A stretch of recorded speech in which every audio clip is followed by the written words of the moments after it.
फातिमा को काफ़ी अच्छी सक्सेसफुल सीरीज एक अलग नेटवर्क की, कहाँ से ये आइडिया आई ऑल टुगेदर, क्या कसूर है आपका? क्या कसूर है अमला का आइडिया केम फ्रॉम चैनल वालों ने संपर्क किया, और क्योंकि डेफिनेटली एक बहुत ही रिस्की सब्जेक्ट है, आप एक ख़तरा मोल ले रहे हैं, एक बड़ा शो इस माउंट करके इस सब्जेक्ट पे, और उसे लिखने के लिए भी कहीं ना कहीं एक उनको लगा कि शायद मैं उसके लायक हूँ, तो thankful to them.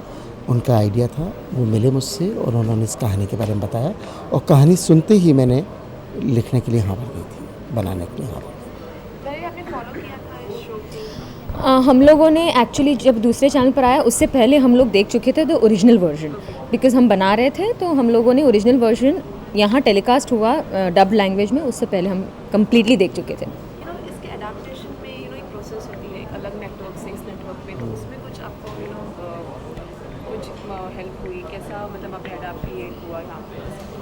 You talking about the legalities? Adaptation का लीगैलिटीज़ तो चैनल ने किया है, उन लोगों के साथ अग्रीमेंट है वहाँ वालों का, सो उन लोगों ने राइट्स लिए हुए हैं। बाकी यहाँ के कल्चर में अडेप्टेशन के लिए हमारे पास one of the best writer of the country है, तो उसमें तो सोचना ही नहीं है पूर्णेंदु जी। हाँ, मतलब सीरियसली तो वो इस कहानी को अपने कल्चर में कम्प्लीटली ढाल के, उस वजह से जो जो चेंजेस होते हैं, और प्लस अपने एडिशंस इन्होंने बहुत ही बखूबी किए हैं। सर, किस तरह की कहानी लिखी जाए, किस तरह से लोगों को देखने मिलेगी है, एक इंडियन वर्जन इसका इंडियन वर्जन? देखिए, मैंने कहानी में कोई बदलाव नहीं कर रहा हूँ, क्योंकि कहानी में बदलाव करना भी नहीं चाहिए।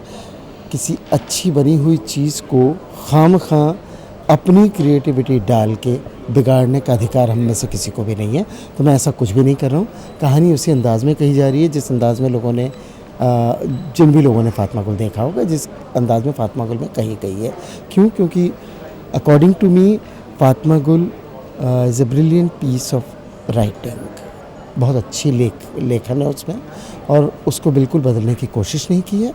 हाँ, किरदार हिंदुस्तान के हैं, जगह हिंदुस्तान है, कैरेक्टर्स की सोच हिंदुस्तानी है, और हमारे यहाँ की सोच में और बाहर की सोच में बहुत फ़र्क है।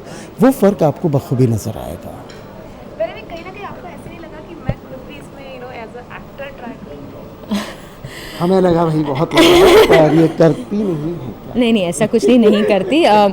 इतने अच्छे रोल थे, I will be very honest, इतने अच्छे रोल हैं इस शो में कि हाँ, मैं बहुत ज़्यादा टेम्प्ट हुई थी कि मैं कोई तो रोल करूँ एज एन एक्टर। होते ना जो पहले मैं एक्टर हूँ, देन एनीथिंग एल्स, तो बट दूसरी जिम्मेदारियाँ इतनी थी कि नहीं कर पाई फ़िलहाल, तो देखते हैं आगे जाके। देखिए, कोशिश करते हैं, हमारी कोशिश है कि लेकर ज़रूर आएंगे, पर हाँ, वो मेरे हर सीरियल में भैरवी ने काम किया है लगभग, और मैं एज एन एक्टर उसकी कैपेबिलिटीज़ बहुत अच्छी तरह जानता हूँ, इसलिए उसे करना वही चाहिए जो उसके लायक हो।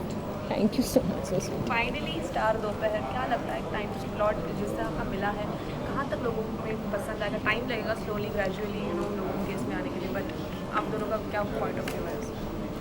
नहीं, मुझे ये लगता है कि स्टार के लिए दोपहर नया नहीं है, क्योंकि एक सीरियल था कुमकुम, जिससे मैं जुड़ा हुआ था कुछ समय के लिए।